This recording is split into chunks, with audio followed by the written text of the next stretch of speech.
Hi folks, thanks for joining me today. We're going to spend a few minutes looking at Clarke Technical Study number 1. A lot of people don't consider this to be a very exciting exercise, but I hope that after we're done, you'll see how it can be very engaging and very interesting, and also give you a lot of pleasure. You just have to know how to approach it in the right state of mind. So the first thing I'll tell you right off the bat is that you want to always be playing music. Don't think of an exercise as a motion with no thought. It's a motion with meaning, with a sense of movement through time and space. It's a gesture, it's a line, it's a statement of some kind. If you're not making a musical statement, then you're not in the right frame of mind. This is why Herbert often said, never practice, only perform. What he was saying, of course we need to practice, otherwise we wouldn't be playing these Clarke studies. And I know for a fact that Mr. Herbert practiced quite a bit. But what he meant is, when you practice, be in a performance state of mind. In other words, be aiming at something that you understand what it is you're aiming at. You can see the target. So that's a basic principle. I think Clarke actually wrote these exercises because when he played long tones, he got bored. So I'm going to show you how to spice up the Clarke a little bit too. But before we do that, let's just start out with playing the exercise. Now I'm going to play number 1 from the first study. Here we go. It's pretty simple. He says quarter note equals 162, dotted half note equals 112. So he gives a tempo range. So 160 is like something like that. Just guessing. So there's a feeling of a groove, and right off the bat, if I'm going, I have an anchor point. The beginning of every bar is an anchor point, and that's the way the pattern works. So you get an air ball right off the bat. I need to warm up, and this is the issue.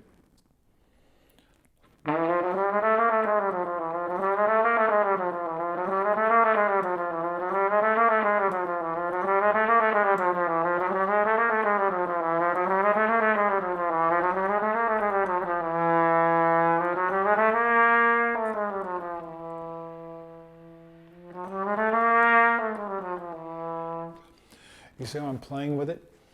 I strongly recommend that you learn how to play. Play means you have a goal, or you have any number of goals. You're flexible with them. You're just seeing what it sounds like, what it feels like. You're trying different things. Now, it depends on your temperament. If you're a very organized person, you need to play more. If you're a very disorganized person, you need to learn how to be more organized. So you're trying to balance your temperament, whatever your natural temperament is. For me, I need to play. I can be very overly focused and overly driven, and it's just my personality.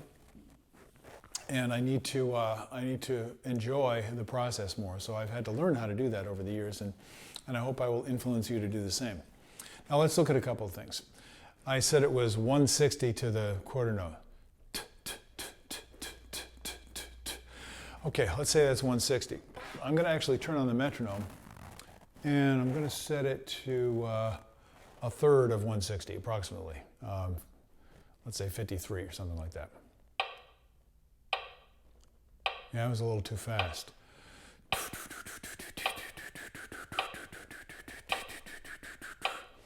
Which is typical. I'm a driven person, so I'm often going too fast.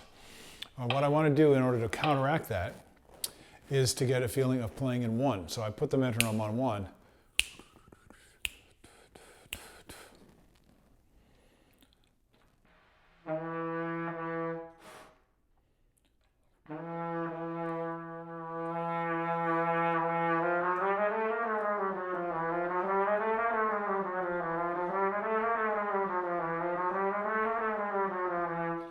Now, I find that there are a million things I could be working on. Now, and I think a lot of people I work with, many of my students, that's the main problem. There are too many things to do all at once. So the simple rule, if you will, is concentrate on one thing at a time. You can change your focus, you can change your goal anytime you want. Concentrate on one thing at a time. So I'm going to build this up and concentrate just on flow. These are really flow exercises. I don't feel like I'm getting good flow, and I'm thinking too much about my lips and how things are working, and it feels yucky, right? And what I'm trying to do is feel good. So if I think about this passage, it's over a tritone, augmented fourth, just like the wind.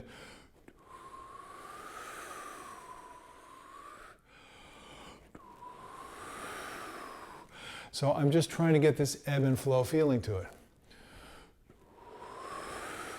And I don't like the results that I'm getting playing softer, so I'm going to make it easier for myself. I'm going to play a little louder. As a matter of fact, I don't like the way it feels in low register, so I'm going to go to the middle register and do it. I'm going to see if I can find that feeling of, just easy flow.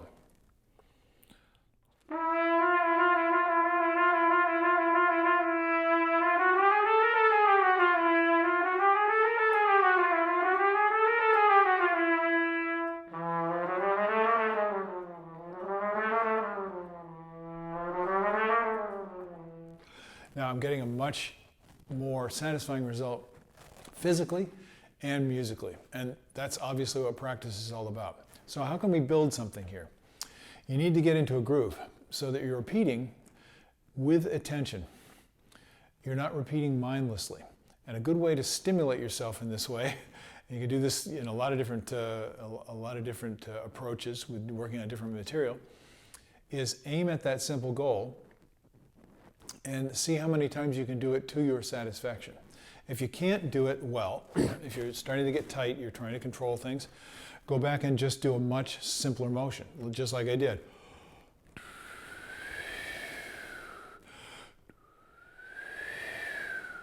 I'm just trying to get that. You see, that's a very simple gesture. Now, on the trumpet, I got my fingers chopping up and down, and that's a big part of what we're exercising here. But I'm not concentrating on fingers now. So if I want to get away from doing it with my fingers and get away from playing it on the trumpet, back it up a little bit so that it can be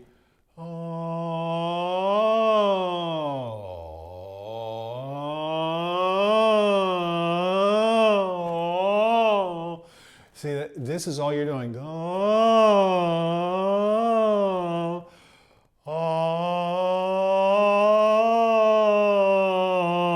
And putting that together with the fingers. But I'm not going to worry about the fingers. So, how about this?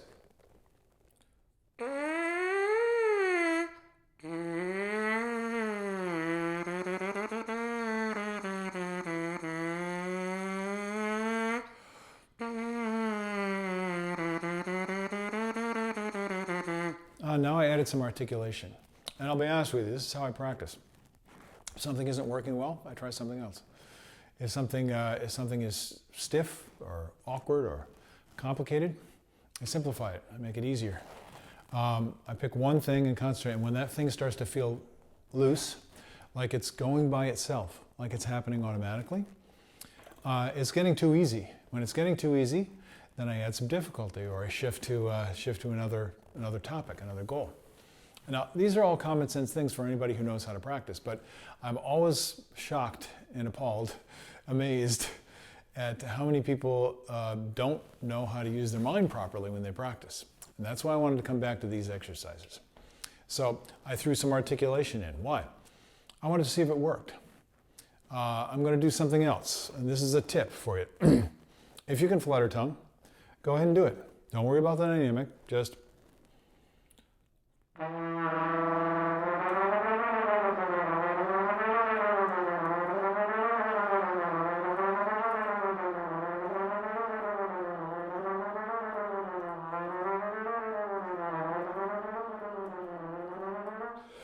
see, I'm playing with it. Now what I did is, okay, flutter tone, yeah, that's pretty easy. It feels pretty good.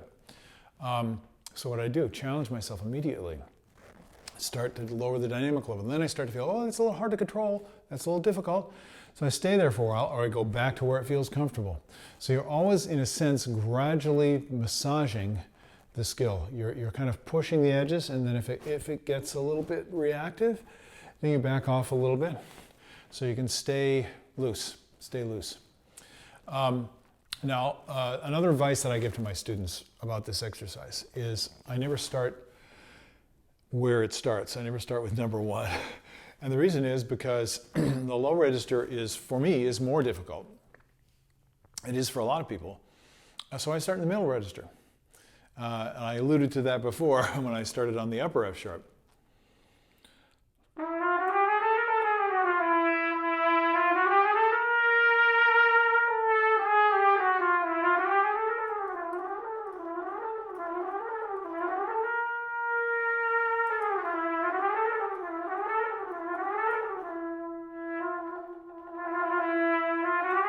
See, that feels way easier to me. It's more fun. It's more fun. And then I start to push into the areas that are not as fun or as natural for me to do, or I increase the level of difficulty. Now, there are so many things you could do. And I'll just throw some examples at you. Many wind players, clarinet players, oboe players, flute players, especially, since their fingerings are, in a sense, more complicated than ours are, but they're not more difficult. They're not more difficult because those players are moving their finger only a tiny fraction of an inch when they play. And we're moving ours much farther, and there's much greater resistance. And for that reason, our hand gets kind of stiff. And one of the main things that most people have difficulty with when they're playing these exercises is keeping the 8 notes even. So that's one of the first things that you should work on. How are you going to make it easier? Well, I have a little trick that I do where I play like a wind player. I take my fingers off the valves. Now that's a great exercise all by itself. But if you feel your hand getting kind of tight, kind of grippy, and not dancing, not easy, not bouncy, not with a lift. So you got to think about the fingers coming up at least as much as you do about them going down. It's natural to think about them going down. Pop them up. But your hand can get tight when you're doing that. So I shift and I go off to the lead pipe. And I'm trying to get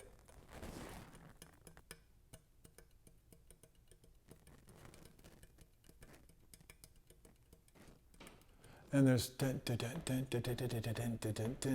a rhythm there. Now if you go, you don't hear any valve coming up. You have this rhythm. It's so cool. And it's like, it's musical. So now I'm tapping into something that's like interesting. That's so weird.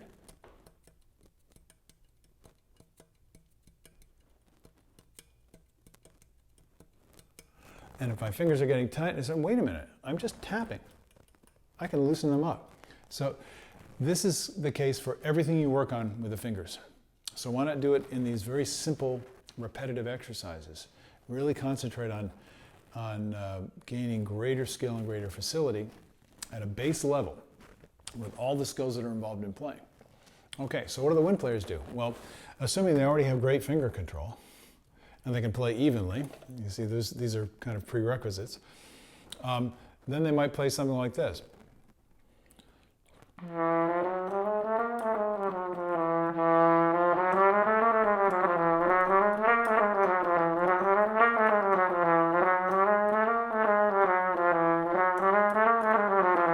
That's harder.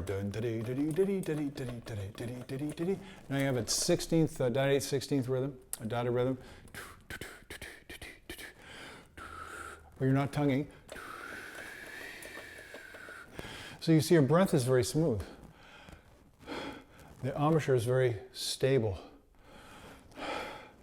But then we have this very percussive thing, just kind of little hammers, like with the fingers. And those, it's like every part of your body that's involved in playing this simple little exercise has got a different personality and is doing a different job. And you need to get each one doing their job well until they all become part of a unified whole, a team, in other words. So you're getting these results. I'm going to show you something else that I do, and this is just an example of playing, and I'll probably cover this. I'm planning to do a video on what I call trill therapy, and this would be a kind of a little taste of it. I'm going chromatically. The notes are a half step apart.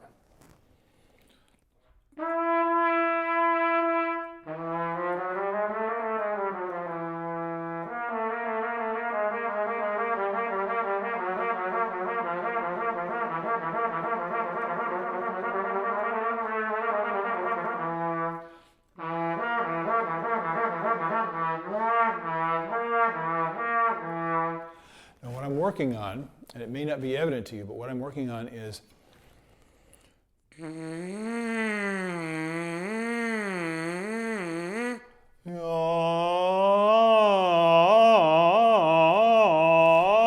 so there's no change in the quality or the intensity of the sound. Now that's actually very challenging. You want to do the slow practice on this and really, really listen. If you're a good listener, you can hear that when you play this exercise, the way it's written, each of the notes sounds a little bit different, and that shouldn't be the case, right? Some notes shouldn't stick out, other ones recede. Some notes shouldn't sound more brilliant, and others more dull. And if you listen closely, which I strongly recommend, you're going to hear that. And all you're trying to do is smooth it out. So it's easier with the voice, and maybe easier for you on the mouth, on the mouthpiece, to get that effect. But that's what you're trying to do on the trumpet. And I'm pretty convinced, even though I never had a chance to talk to Mr. Clarke myself in person. I'm old, but not quite that old. I think he had in mind a continuous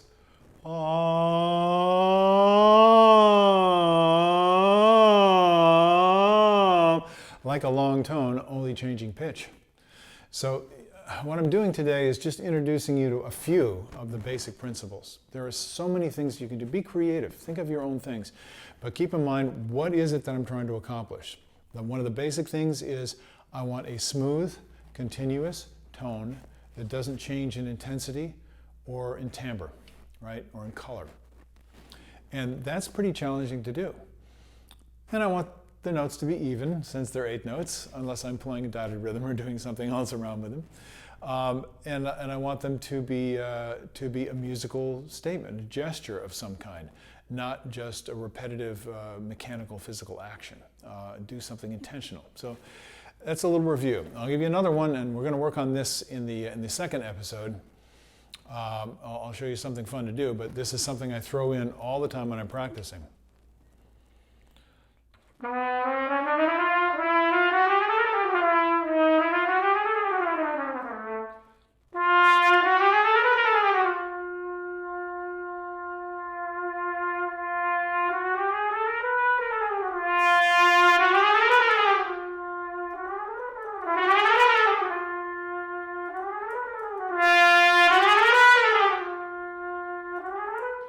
So what I'm doing here is developing agility with the dynamics. And the possibilities are endless. You could be going,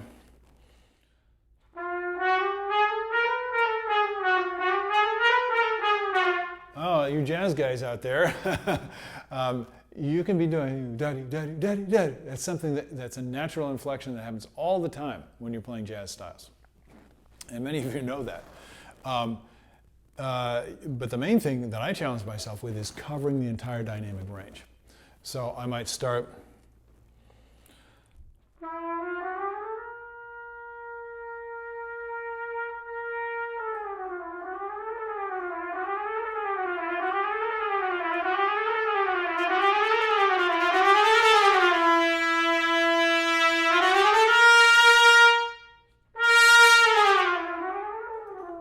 So I can get comfortable. This is the goal. Feel loose, have fun, dance. Dance, fly, right? This is the feeling you're trying to generate. Okay, hope you'll join me for the next episode, and we'll continue with the idea working on the second study in the Clarke. Oh, by the way, for anyone who's interested, I've had this book for a long time. I don't think they use this color anymore. It's in red and green, and I've seen it in all different colors.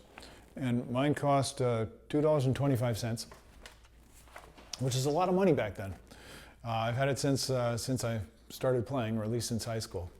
So I hope you have a copy too, and if you don't, you know where to get one. And get to work. Go practice and enjoy the process. I'll see you later on. Bye-bye.